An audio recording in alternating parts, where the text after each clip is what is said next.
The concept of the soul in Buddhism, truth and misconceptions. Welcome to the Mystic Shelf.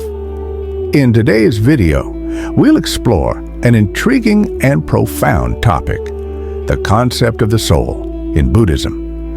This is a subject that has been widely discussed across various cultures and belief systems, but in Buddhism, the understanding of the soul differs significantly from the traditional view. Let's dive into this fascinating topic together. 1. What is the soul in popular beliefs? Before diving into what Buddhism teaches about the soul, let's first understand how the soul is typically perceived in many other traditions.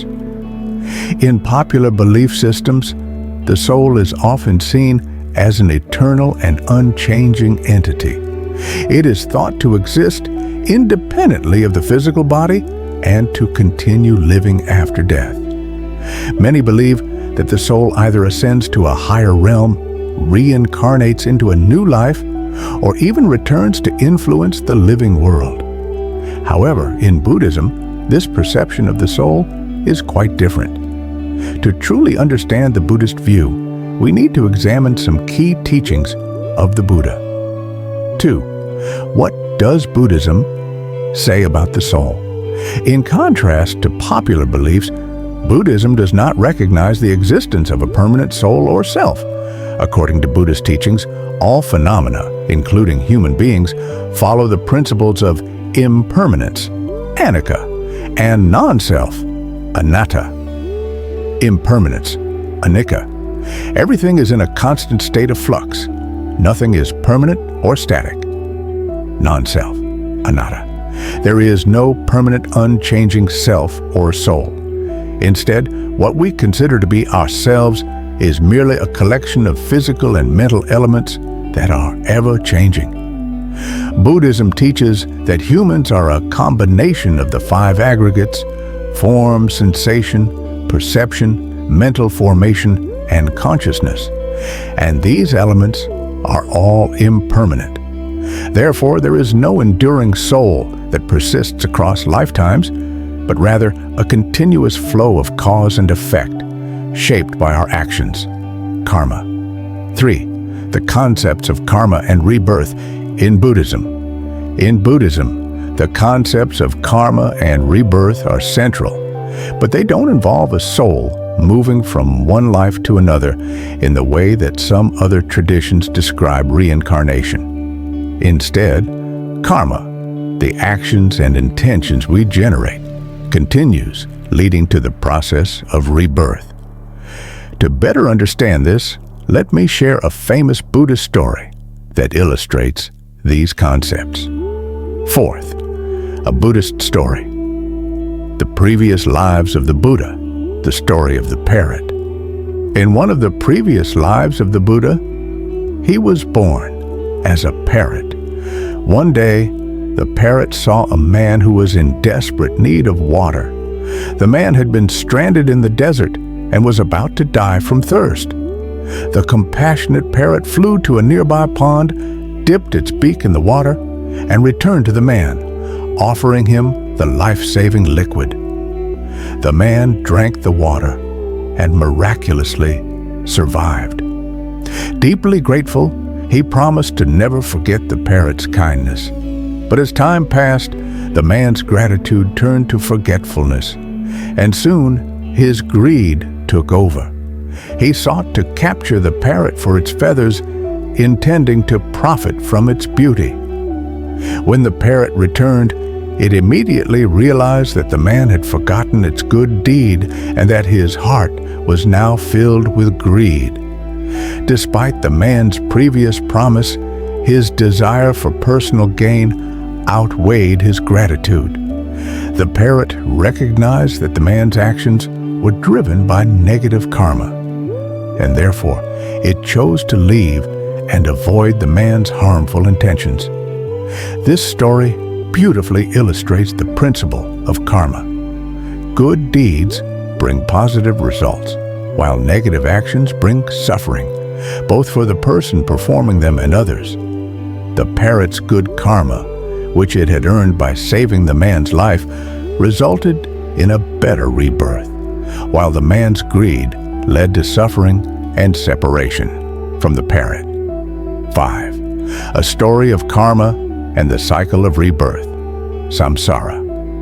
Here's another powerful Buddhist story to illustrate the deep connection between karma and the cycle of rebirth, samsara. This story is known as the Tale of King Sibi. King Sibi was a wise and compassionate ruler who was known for his kindness. One day, while he was meditating in his royal garden, a pigeon and a hawk appeared before him. The pigeon was being chased by the hawk, and it sought refuge with King Sibi, pleading for protection. The hawk demanded that the king return the pigeon as it was his rightful prey. King Sibi, moved by the pigeon's plight, vowed to protect it at all costs. He offered his own flesh in exchange for the pigeon's safety. Without hesitation, he cut off a portion of his own flesh and gave it to the hawk, saying, "Take this as compensation for your loss." Impressed by the king's selflessness and compassion, the hawk revealed that it was actually a divine being sent to test the king's generosity. The pigeon, too, was a celestial being in disguise. King Sibi's act of compassion created immense positive karma, which would not only benefit him in this life, but also in the countless lives to come. This story highlights the Buddhist principle of compassionate action and how selfless deeds create karma that transcends lifetimes.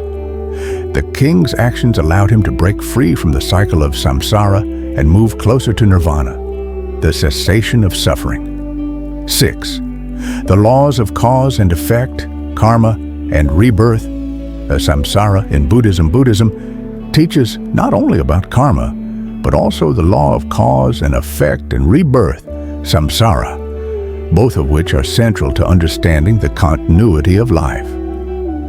Karma. Every action we take, whether in thought, word, or deed, has consequences. Good actions result in positive outcomes, and harmful actions bring about suffering. This is not a form of divine punishment or reward. It is a natural law of cause and effect. For example, if you plant good seeds, representing good deeds, you will harvest the fruits of that goodness in the future. Similarly, if you plant bad seeds, representing harmful deeds, you will reap the bitter fruit of suffering in this life or the next. Rebirth, samsara. The law of rebirth in Buddhism is not about the soul transferring from one life to another. Instead, it refers to the continuation of karma from one life to the next. When we die, the actions and intentions we accumulated in this life determine the conditions of our next life. Samsara is the cycle of birth, death, and rebirth driven by karma. In Buddhism, we are caught in the cycle of samsara as long as we have not attained enlightenment. Each life is shaped by the karma of our previous actions, whether positive or negative. Rebirth continues until we transcend it through wisdom, ethical conduct, and meditation, ultimately achieving nirvana, the cessation of suffering, and the end of the cycle of rebirth. 7. The importance of understanding the soul. According to Buddhism, understanding the Buddhist view of the soul allows us to live more mindfully. Instead of clinging to the idea of a permanent self, we can focus on cultivating good deeds, intentions, and awareness in each moment. When we comprehend the interconnectedness of karma and rebirth, we can avoid falling into harmful actions that perpetuate suffering for ourselves and others. 8. Conclusion. The stories of the parrot, King Sibi, and others are powerful reminders of how our actions, our karma, shape our future, not just in this life, but in the next as well. In Buddhism, There is no permanent soul that transmigrates unchanged. Instead, there is a continual cycle of karma that leads to rebirth in samsara. Understanding these laws of cause and effect and rebirth helps us live more ethically, reduce suffering, and ultimately reach nirvana, the end of the cycle of suffering. If you found this topic interesting, don't forget to like, share, and subscribe to the Mystic Shelf for more insightful content. Thanks for watching, and I look forward to seeing you in the next video.